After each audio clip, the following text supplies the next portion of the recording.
May 1945. The Atlantic Ocean lay cold and endless, a grey mirror beneath a pale sun. The war was over. Germany had surrendered. For the first time in years, silence ruled the sea. On its surface, a single massive Allied liner, once a luxury passenger ship, moved steadily toward England. Painted white, streaked with salt and rust, it carried British officers, American sailors, and a small group of German prisoners of war. Among them were the men of U-1221, one of the last U-boats to surrender. They were tired, hollow-eyed, and silent. For months they had lived like ghosts beneath the waves, breathing recycled air surrounded by oil fumes and fear. Now they stood on the open deck of a ship larger than anything they had ever imagined. The contrast was shocking. Where their submarine had been narrow, claustrophobic and soaked in sweat, this vessel was bright, enormous, and alive with sound. Kapitän Lieutenant Heinrich Bauer, commander of the U-boat, watched the British sailors move about with quiet efficiency. His face was calm, but his eyes betrayed awe. Everything here seemed unreal. The smell of polished wood, the hum of engines that purred instead of roared, the bright electric lights glowing behind the portholes. His men whispered among themselves, unable to hide their disbelief. "This ship," one muttered, "it's like a hotel on the sea." "Or a city," another replied softly. "We hunted ships like this. And they looked nothing like this." The British officer in charge of the prisoners stepped forward. He was young, polite, and spoke in clipped tones. "You'll be treated according to the Geneva Convention," he said. "You have quarters below deck, meals 3 times a day, and freedom to move on the upper deck under supervision." The Germans said nothing. They had expected anger, maybe hatred. Instead, they were met with discipline and calm. A British sailor passed by, offering each of them a mug of steaming tea. The Germans hesitated. Hot, sweet tea. It was a small thing, but after months of rationed water and bitter coffee substitute, it felt almost unreal. Bauer accepted his mug, his hands trembling slightly. The warmth seeped into his fingers. He took a small sip. It was the first time in months he had tasted anything comforting. One of his men whispered, "If this is captivity, I could get used to it." Bauer shot him a warning look, but couldn't help the faint smile that tugged at his mouth. They were led down a wide staircase into the ship's interior. The corridors were bright and clean, lined with brass rails and polished floors that gleamed beneath the lights. The Germans moved slowly, still in disbelief. Every few meters, a British sailor passed by, nodding politely but keeping his distance. There was no shouting, no mocking, just quiet professionalism. When they reached their quarters, the Germans froze. The cabin was small by luxury standards, but compared to a U-boat compartment, it felt like a palace. Real beds, white sheets, fresh air coming through a small porthole. The floor didn't tilt violently with every wave. For a few seconds, no one spoke. They just stared. Bauer finally said, "Settle in. We are prisoners, but we remain officers." His men nodded, still stunned. Later, after they had rested, they were brought to the dining area. The smell hit them first. Freshly baked bread, stew thick with vegetables, real butter melting on the tables. The Germans took their seats cautiously. The clatter of dishes, the soft hum of conversation, the warmth of the room. It was like stepping into another universe. One of the British cooks ladled stew into Bauer's bowl and said quietly, "You'll find it's not bad." Bauer looked up, surprised by the man's tone. It wasn't mockery. It was almost respect. He gave a small nod. "Danke," he said. The cook smiled faintly and moved on. As they ate, a few Germans exchanged glances. They couldn't help it. The food, the lights, the sense of safety. It was everything they had forgotten existed. A young sailor murmured, "We were told the Allies would treat us like dogs." Another replied, "Dogs don't eat like this, sir." Across the hall, a group of British sailors sat playing cards. They didn't seem to care that their former enemies were eating a few tables away. One of them looked over, raised his cup and said in accented German, "War's finished, lads. Eat up." His tone was casual, even friendly. When the meal ended, the Germans were escorted back on deck. Night had fallen. The sky stretched black and star-filled over the Atlantic. The ship's massive hull cut through the dark water like a moving fortress. For the first time, Bauer could see the vast scale of it. Lifeboats hanging neatly from both sides, massive smokestacks, antennas glinting in the moonlight. He leaned on the railing, looking out toward the sea. The cold wind touched his face. He thought of his U-boat, now docked under British guard somewhere behind them, silent and powerless. For years he had believed his steel coffin was a symbol of Germany's might. Now it felt like a relic of arrogance. A British officer approached quietly. "Beautiful night," he said. Bauer nodded without turning.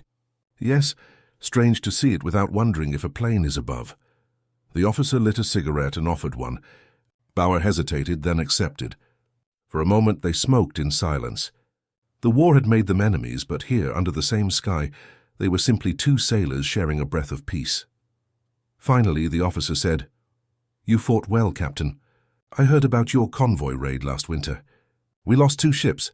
Bauer looked down. "And we lost 40 men. There was no victory." The officer didn't reply. He just nodded and walked away, leaving Bauer alone with the stars. Bauer stayed there for a long time. The ocean whispered below, calm and endless. For the first time in years, he wasn't hunted. He wasn't hunting. He was just free. A prisoner, yes, but alive. As he turned to head below deck, a thought crossed his mind, quiet and unshakable. If our enemies can show mercy, then maybe the world isn't as lost as we believed. He went below, closing the door softly behind him. The hum of the ship filled his ears like a lullaby. For the first time since the war began, he allowed himself to sleep without fear. Morning came quietly. A soft fog hugged the Atlantic, and pale sunlight slipped through the portholes of the prisoner's cabin. The steady hum of the ship's engines was almost comforting. Steady, smooth, unlike the roaring heartbeat of a submarine's diesel motors. For the men of U-1221, it felt like waking in another life. Captain Lieutenant Bauer was already awake, sitting on the edge of his bunk, staring at the porthole. Beyond the glass he could see nothing but a grey wall of mist, the sea barely visible beneath it. Still, it was peaceful, too peaceful for a man who had spent years in the shadows of war. One by one his crew stirred. Some stretched silently, others rubbed their eyes in disbelief. It was still strange to wake up and not hear the clank of torpedoes or the shouting of men trying to keep the submarine alive. For the first time in years there was no fear. A knock came at the door. A British sailor appeared with his usual calm voice. "Breakfast in the mess hall, gentlemen. You know the way." He spoke as if addressing guests at a hotel, not prisoners of war. The Germans followed the narrow corridor toward the mess. The air smelled faintly of coffee and baked bread, an impossible scent after years of powdered substitutes and canned food. When they stepped into the dining hall, they froze again. The room looked even grander in daylight. Brass lights glowed along the walls. The wooden tables were neatly arranged, white tablecloth stretched tight, and plates were already set. British sailors sat eating quietly, some laughing, others reading newspapers. The war seemed to have vanished here. The Germans were guided to their section. They sat cautiously, their movements stiff, unsure if this was real or some kind of dream. Moments later, the same British steward arrived, carrying trays of porridge, jam, and steaming mugs of coffee. Weber, the U-boat's navigator, leaned forward slightly. "Captain," he whispered, "real coffee?" Bauer nodded slowly. "Real enough." When the steward placed the mug in front of him, Bauer lifted it carefully, breathing in the scent. It was strong and rich. He took a small sip, and for a moment he forgot everything, the noise of depth charges, the smell of oil, the fear of drowning in darkness. The bitterness of the coffee brought him back to the world of the living.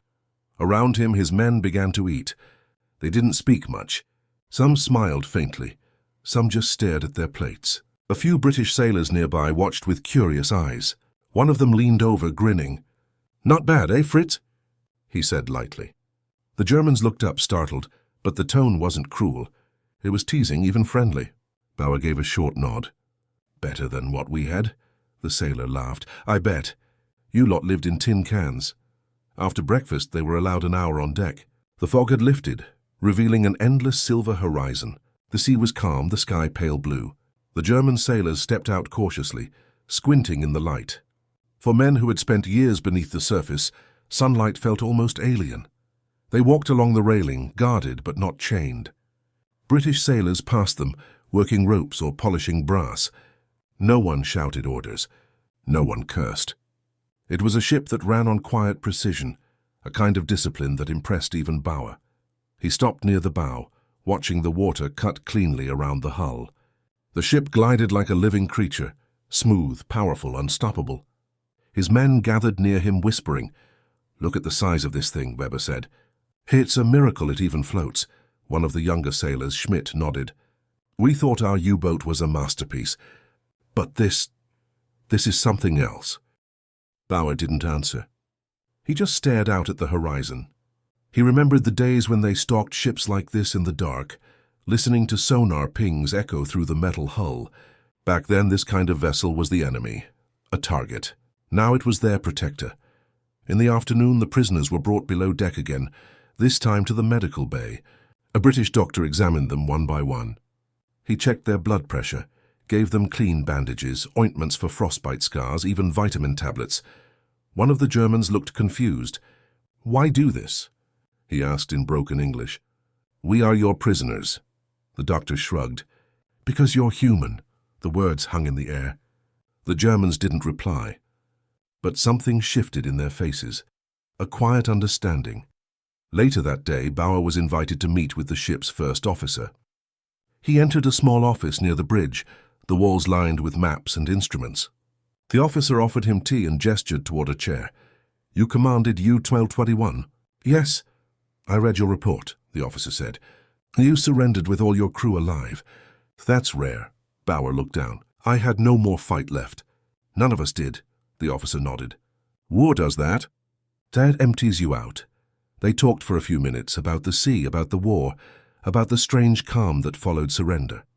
When Bauer stood to leave, the officer said quietly, "You were an enemy once. Now you're just a sailor who survived. Don't forget that." That evening, the German prisoners sat on deck again, watching the sunset bleed into the ocean. The water glowed orange and gold, and the ship's shadow stretched far behind them.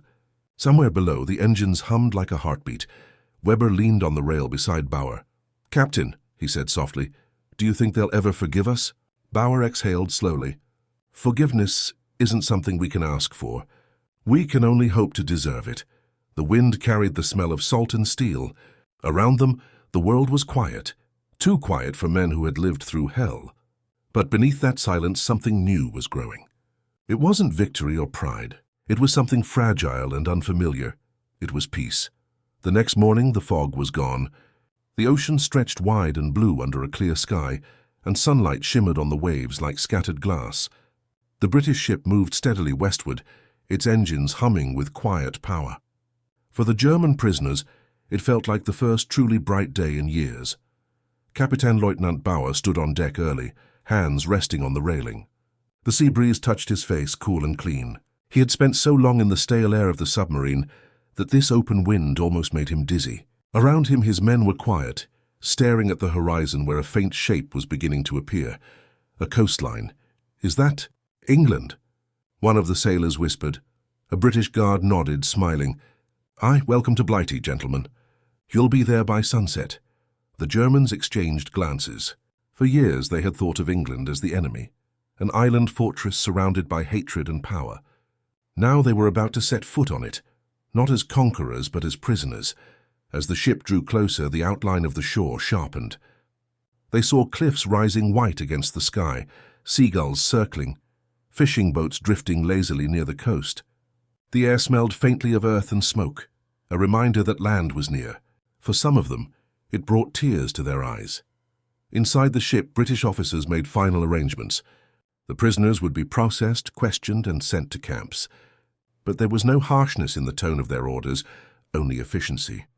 The war was ending, and everyone just wanted to go home. When the announcement came, "Prepare for arrival," the Germans lined up on deck. Their uniforms were faded, their faces thin but calmer now. The British sailors stood nearby, watching. There was no shouting, no mocking. Just silence, broken only by the steady call of the gulls. As the ship entered the harbor, Bauer could hardly believe what he saw. The port was alive with movement, cranes unloading supplies, trucks rumbling along the docks, and workers shouting to one another. But the most surprising thing was the atmosphere. There were no air raid sirens, no fear. The city looked untouched compared to the ruins of Europe he had seen. "Captain," Weber murmured, "look at that." "They live like the war never happened." Bauer shook his head slowly. "It happened. They just didn't let it destroy them." A small group of British officers waited at the pier. As the gangway was lowered, one of them stepped forward, clipboard in hand. He spoke clearly, his tone respectful. "Prisoners of war, you'll disembark in groups. Follow instructions and there will be no trouble." The Germans nodded silently.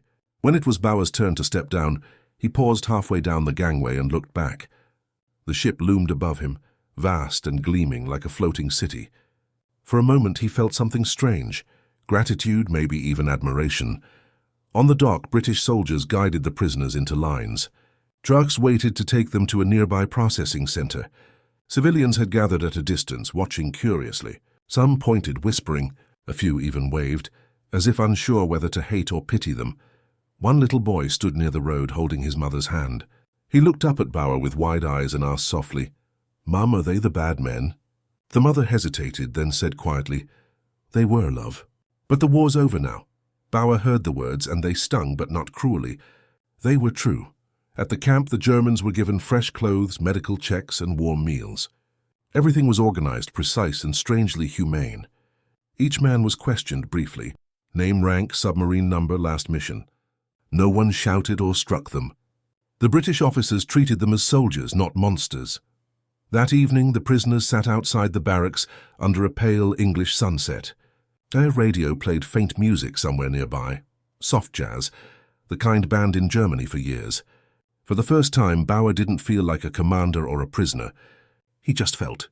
Human Weber sat beside him, holding a tin cup of tea. "Captain," he said quietly, "this isn't what I expected." "I thought they'd hate us." Bauer nodded. "So did I, but maybe they've seen enough hate." A train whistle echoed in the distance. Smoke rose from the nearby station, curling into the pink sky. The world was moving again, slowly, awkwardly, but forward. Later, as the men settled into their bunks, Bauer couldn't sleep. He thought of the submarine resting somewhere deep beneath the Atlantic, cold and empty. He thought of his crew now, alive, breathing, safe. And he thought of the strange kindness of their captors. For years, propaganda had painted the Allies as monsters. But now, seeing the calm discipline, the quiet respect, and even the occasional smile, he realized how wrong that had been. The enemy was no longer faceless. He lay back, staring at the wooden ceiling, and whispered to himself, "We fought ghosts. But the real men, they weren't so different from us." Outside, the wind rustled through the camp's fences. The war was ending, not just on paper, but in the hearts of those who had survived it. Tomorrow, the German officers would be transported inland, deeper into Britain. But for now, under the peaceful English sky, they slept without the fear of torpedoes, without the sound of explosions. For the first time in years, they dreamed of silence, sunlight, and home. The train rattled softly through the English countryside, carrying the German submarine crew deeper inland. Morning sunlight poured through the windows, casting golden streaks across the wooden seats. Outside, rolling green fields stretched endlessly, peaceful, untouched by war. Cows grazed lazily. Children waved from the distance as the train passed small villages. For the men of U-12-2P1, it felt unreal. They had spent years trapped in steel corridors beneath the sea, where darkness was constant, and every sound could mean death. Now they were surrounded by calm, by life, by color. Captain Lieutenant Bauer sat by the window, hands folded in his lap, staring quietly. Across from him sat his first officer, Weber, who kept glancing around the train, trying to take everything in. "Look at this land," Weber murmured. "It's so alive. It doesn't even look like there was a war." Bauer nodded slowly. "That's what victory looks like. They protected it." The British sergeant accompanying them smiled faintly. "You'll be at the camp within the hour," he said in a casual tone. "Not a bad place, really. Food's good. There's a football field. Some of your countrymen even started a choir." A few of the Germans exchanged uncertain glances. A choir? Football? It sounded impossible after what they had been through. When the train finally slowed, the men leaned toward the windows. A small station came into view. Nothing grand, just a platform surrounded by pine trees and fog. A wooden sign read Camp Darnley Military Area. British soldiers waited outside, relaxed but alert. The prisoners stepped down one by one. The air smelled of rain and earth. Trucks waited nearby to take them the rest of the way. No shouting, no cruelty, just quiet efficiency. 15 minutes later, they passed through the gates of the camp. To their surprise, it wasn't what they had imagined. There were rows of neat wooden barracks, a small medical hut, a canteen, even a library. The fences were high, yes, but there were gardens inside, and the guards moved calmly, not with anger. The camp commandant, a middle-aged British officer with kind eyes, met them at the entrance. "Welcome to Camp Darnley," he said plainly. "You'll be treated according to the Geneva Convention. Work assignments will be posted tomorrow. Follow the rules and you'll have no problems." He paused, then added quietly, "The war is ending. You're lucky to be alive. Make something of that."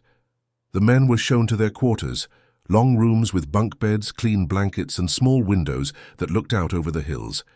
It wasn't freedom, but it wasn't hell either. That evening, as they settled in, one of the guards brought a radio into the barracks. He turned the dial until a soft, crackling voice filled the room. It was the BBC.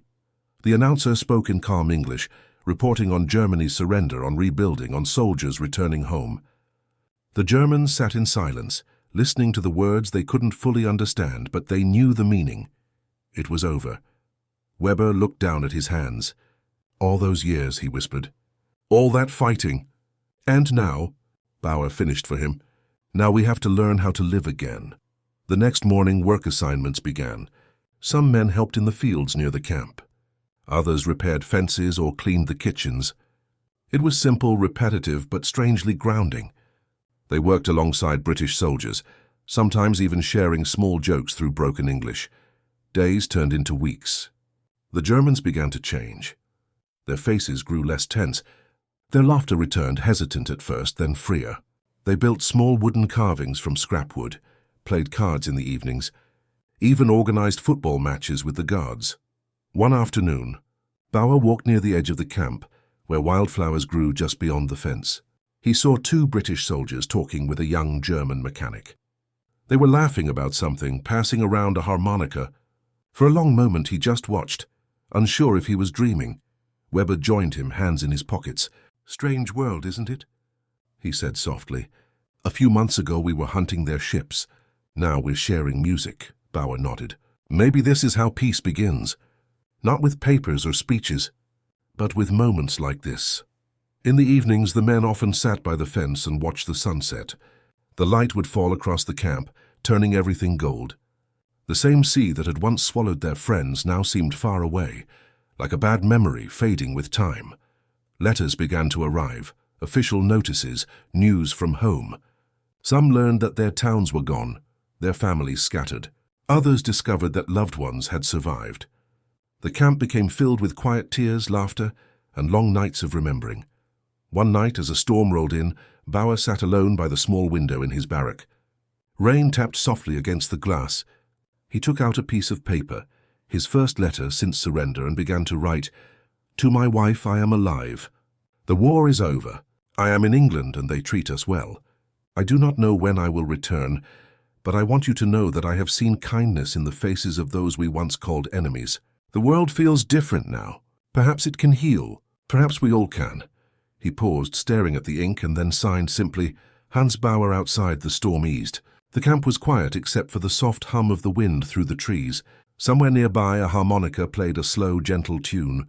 The war had taken everything from them: honor, certainty, comrades. But here, among the ruins of defeat, something fragile was being rebuilt. It wasn't glory. It wasn't revenge. It was humanity. And for the men of U-1221, that was enough.